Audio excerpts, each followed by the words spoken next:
محترم حضرات، ان فتنوں کے دور میں یہ فتنے ایسے ہوں گے کہ اچھے اچھے عقل مندوں کی عقل بھی کیا ہے ٹھکانے پر آ جائے گی. لوگوں کو سمجھ میں نہیں آئے گا کہ کیا کیا جائے، دین پر قائم رہیں یا دین کو چھوڑ دیں. نبی کریم صلی اللہ علیہ وسلم نے فرمایا الصابر فیہم علی دینہ کالقابض علی الجمرہ. حالات اتنے سنگین ہوں گے کہ دین پر قائم رہنا اتنا مشکل ہو جائے گا کہ انسان یہ آسان سمجھے گا کہ آپ کے شعلوں کو اپنے مٹھی میں لے لیں، وہ ایزی دکھے گا، لیکن دین پر قائم رہنا اس کے لیے مشکل ہو جائے گا. اتنا سخت دور آئے گا. اور ایک جگہ نبی کریم صلی اللہ علیہ وسلم نے فرمایا کہ حالات اتنے سنگین ہوں گے کہ آدمی خبر کے پاس کھڑے ہو کر کہے گا یا لیتنی کنت مکان ھذا القبر، کاش میں اس خبر میں مدفون ہوتا تو کتنا اچھا ہوتا. یہ جو فتنے کے دور ہے یہ اپنے آنکھوں سے دیکھنا پڑ رہا ہے، اس سے بہتر میں اس دنیا سے رخصت ہو جاتا تو کتنا اچھا ہوتا. یہ دور رہے گا اور دور ایسا آئے گا، اللہ کے نبی نے فرمایا یصبح الرجل مؤمنا ویمسی کافرا. صبح کے وقت آدمی مومن رہے گا، شام ہوتے ہوتے کافر ہو جائے گا. شام کے وقت وہ مومن رہے گا، صبح ہوتے ہوتے کافر ہو جائے گا. اور کیوں؟ معمولی چیزوں کی خاطر اپنے ایمان کو بیچ دے گا. دنیا کی خاطر کیا کرے گا؟ وہ اپنے ایمان کو بیچ دے گا. تو محترم حضرات، ایسے لوگوں کو قیامت کے دن نبی کریم صلی اللہ علیہ وسلم کا جو حوض کوثر، جہاں اللہ کے نبی صلی اللہ علیہ وسلم اپنے امتی کو حوض کوثر کا پانی پلاتے رہیں گے، ان کو وہ پانی بھی نصیب نہیں ہوگا. وہ لوگ آئیں گے حوض کوثر کا پانی پینے کے لیے، لیکن نبی کریم صلی اللہ علیہ وسلم کو فرشتے کہیں گے کہ یہ لوگ وہ ہیں جو آپ کے بعد اسلام سے نکل گئے، اسلام کو چھوڑ دیے. تو ایسے لوگ کیا ہو جائیں گے؟ حوض کوثر کے پانی سے محروم ہو جائیں گے. اور اس وقت دو جماعتیں ہوں گی. ایک جماعت منافقین کی ہوگی اور ایک جماعت وہ ہوگی جو اسلام پر قائم رہے گی. منافقین کی جماعت، ان کا نفاق بالکل ظاہر ہوگا، اور وہ ایک جماعت ایسی ہوگی جو اسلام پر قائم رہے گی. تو اس سے آسانی سے سمجھا جاتا ہے کہ منافقین کون ہوں گے اور اصل میں مسلمان کون ہیں. تو محترم حضرات، اب ایسے حالات ہیں، ایسے حالات میں ہمیں کیا کرنا چاہیے؟ ایک مسلمان کا کردار کیا ہونا چاہیے جب یہ فتنے ظہور پذیر ہوں، جب ظاہر ہوں؟ تو قرآن اور حدیث سے ہمیں اس سے روشنی ملتی ہے. سب سے پہلی چیز، مومن کو یہ یقین ہونا چاہیے، یہ یقین کامل ہونا چاہیے کہ جو کچھ فتنے اس دنیا میں رونما ہو رہے ہیں، جو حالات اس وقت مسلمانوں کے ساتھ ہو رہے ہیں، یہ اللہ تعالیٰ کے مشیت کے مطابق ہو رہے ہیں، اس کے ارادے کے مطابق ہو رہے ہیں. یہ یقین کامل ہونا چاہیے. دوسری چیز، ایک مسلمان کو تقدیر پر ایمان لانا چاہیے. اچھی تقدیر پر، اس کی بری تقدیر پر. تقدیر میں دونوں بھی چیزیں ہوتے ہیں. حالات اس کے بالکل برے بھی آتے ہیں اس کی زندگی میں، اور حالات اس کے موافق بھی آتے ہیں. ان دونوں چیزوں پر کیا ہے؟ اس کو یقین ہونا چاہیے، اس پر ایمان لانا چاہیے. حجاج بن یوسف بہت ہی ظالم بادشاہ حکمران گزرا. مالک بن انس سے لوگوں نے اس کے ظلم اور زیادتیوں کے بارے میں سوال کیا کہ حجاج بن یوسف اتنا ظلم کر رہا ہے، تابعین کو قتل کیا ہے، صالحین کو قتل کیا ہے، کیا کیا جائے؟ تو مالک بن انس نے کہا کہ صبر کرو، کیونکہ ایک ایسا وقت بھی آئے گا کہ وہ وقت اس سے بھی زیادہ تو مالک بن انس رضی اللہ تعالیٰ عنہ نے وہاں پر ان کو صبر کی تلقین کی. کس وجہ سے؟ کہ اس وجہ سے کہ ان پر ایک جابر اور ظالم بادشاہ ایک حکمران مسلط ہوا، اس لیے اس کے ظلم پر تم صبر کیا کرو. تو محترم حضرات، یہ حالات بھی ہمارے ہندوستان میں گزر رہے ہیں. اور تیسری چیز نبی کریم صلی اللہ علیہ وسلم نے ہمیں سکھائی ہے وہ یہ کہ فتنوں سے پناہ طلب کرنی چاہیے. اللہ کے نبی صلی اللہ علیہ وسلم نے ایک دعا سکھائی، اللہم انی اعوذ بکا من غلبۃ الدین وغلبۃ العدو وشماتۃ الاعداء. اللہ کے نبی صلی اللہ علیہ وسلم نے دعا سکھائی، اے اللہ میں تیری پناہ میں آتا ہوں غلبۃ الدین، قرض کے بوجھ سے. واقعی قرض کا بوجھ انسان کی زندگی کو تباہ و برباد کر دیتا ہے، اس کے سکون کو غلط کر دیتا ہے. وغلبۃ العدو، دشمن کے غلبے سے. وشماتۃ الاعداء، اور دشمنوں کے طعن و تشنیع سے، ان کی برائیوں سے، ان کے برے بھلے چیزوں سے. ان تمام تین چیزوں سے نبی کریم صلی اللہ علیہ وسلم نے پناہ مانگی ہے. اس لیے اس دعا کو ہم اپنے ہر دعا میں شامل کرنا چاہیے. چوتھی چیز، فتنوں کے دور میں کیا کرنا ہے؟ نبی کریم صلی اللہ علیہ وسلم نے فرمایا امسک علیک لسانک، ہم اپنی زبان کو کنٹرول کریں. فتنوں کا دور ہے، ہم کچھ بات کرنے سے پہلے یہ سوچیں کہ ہم کیا بات کر رہے ہیں اور اس کا امپیکٹ کیا ہوگا آگے چل کر. یہ سوچیں، اس کے بعد اپنی زبان کو. خاص کر وہ لوگ جو معاشرے کے بڑے ہوتے ہیں، سوسائٹی کے لیڈر ہوتے ہیں، زعیم ہوتے ہیں، ذمہ دار ہوتے ہیں، ان کی باتوں کو توڑ مروڑ کر کچھ بھی پیش کیا جائے گا، ایک معاملہ بنا کر پیش کیا جائے گا. اس لیے فرمایا امسک علیک لسانک. اس کے بعد چوتھی چیز، پانچویں چیز اللہ کے نبی صلی اللہ علیہ وسلم نے فرمائی کہ بلا تحقیق کوئی بات، کوئی خبر نہ پھیلائی جائے. جو بھی خبر ہمارے پاس آئے اس کی تحقیق ہونا چاہیے. آج تو واٹس ایپ کا دور ہے، بس جو بھی خبر آئی واٹس ایپ میں آئی، اس کو سوچتے نہیں، سمجھتے نہیں وہ خبر صحیح ہے، غلط ہے، بہتان ہے، الزام ہے، کچھ بھی ہے، بس اس کو فارورڈ کر دیا جاتا ہے. یہ فضا بنائی جاتی ہے. آج کل جو فتنے ہو رہے ہیں، جو فسادات ہو رہے ہیں، اس کا ایک حصہ کیا ہے؟ غلط خبروں کا انتشار، اس کا پھیلاؤ ہے. تو اس پر روک لگنی چاہیے. سورہ نساء میں اللہ تعالیٰ فرماتے ہیں وَإِذَا جَاءَهُمْ أَمْرٌ مِّنَ الْأَمْرِ أَوِ الْخَوْفِ أَذَاعُوا بِهِ وَلَوْ رُدُّوهُ إِلَى الرَّسُولِ وَأُولِي الْأَمْرِ مِنْهُمْ لَعَلِمَهُ الَّذِينَ يَسْتَنبِطُونَهُ مِنْهُمْ.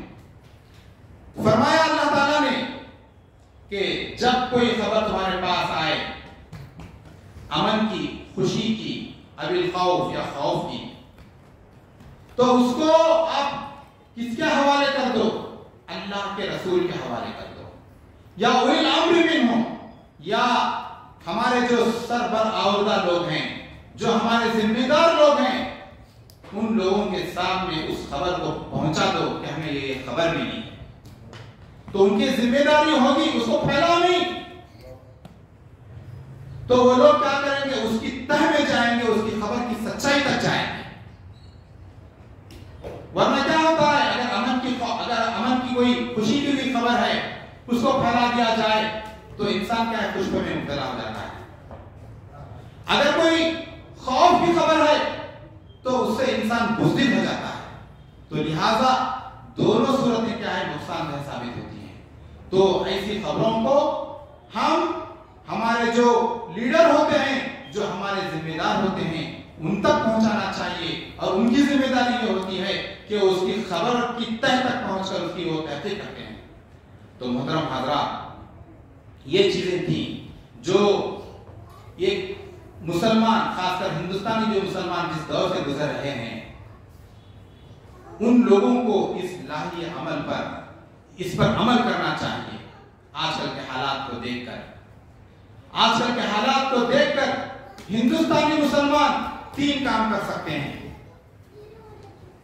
پہلی چیز خدمت خلق، مخلوق کی خدمت کریں، لوگوں کی خدمت کریں. آج کل جو مسموم فضا پھیلی ہوئی ہے، یعنی کہ مسلمانوں کے دشمن بنتے جا رہے ہیں، مسلمانوں کے خلاف پروپیگنڈا کیا جا رہا ہے، اسلام کو غلط زاویے میں پیش کیا جا رہا ہے، اسلام کی تصویر کو مسخ کی جا رہی ہے. تو اس کے لیے مسلمان پہلے اپنی اصلاح کریں اور اسلام کی صحیح تصویر لوگوں کے سامنے پیش کریں اور خدمت خلق کا جذبہ اپنے اندر پیدا کریں. اس کا میدان بہت بڑا ہے خدمت خلق کا. اگر اللہ تعالیٰ نے ہمیں علم دیا ہے تو اس علم کے ذریعے ہم لوگوں کو اسلام کی سچی تصویر ہے اس تصویر کو پیش کریں. اگر اللہ تعالیٰ نے ہمیں دولت دی ہے اس دولت کے ذریعے بے شمار کام کر سکتے ہیں. آپ دوائیاں خریدیں، اور اگر اللہ تعالیٰ نے ہمیں ڈاکٹر بنایا ہے، ہمارے فرینڈ سرکل میں، ہمارے رشتہ داروں میں بہت سے ڈاکٹر ہیں، ڈاکٹروں کی ایک ٹیم تیار کی جائے، مہینے میں 1 مرتبہ، ہفتے میں 1 مرتبہ میڈیکل کیمپ رکھی جائے، وہاں پر فری علاج کیا جائے. یہ ہے خدمت خلق. اور وہاں پر اسلام کی تصویر، اسلام کی حقانیت کو بیان کیا جائے. جو دوائیں ہیں ان کو مفت تقسیم کی جائے.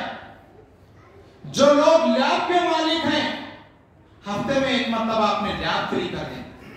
اس طرح سے خدمت ہو جائے گی. اگر آپ سیاسی طور پر ایک میدان نہیں بنانا چاہتے ہیں تو خدمت خلق کے ذریعہ لوگوں میں اپنا ایک میدان جما سکتے ہیں. آپ ان کے سامنے جائیے، مہم چھیڑیے، صفائی ستھرائی کی ایک مہم چھیڑیے کہ بھائی ہم اس وقت صفائی ستھرائی کی ایک مہم چھیڑتے ہیں. چلو ہم اپنے محلے کو صاف کرتے ہیں، اپنے گھروں کو صاف کرتے ہیں، ہم اپنے شہروں کو صاف کرتے ہیں. یہ مہم چھیڑیے. تعلیم کی مہم چھیڑیے کہ آج ہمارے محلے میں کوئی بھی آدمی، کوئی بھی لڑکا، کوئی بھی عورت، کوئی بھی بچی کا ہے بے تعلیم نہ رہے.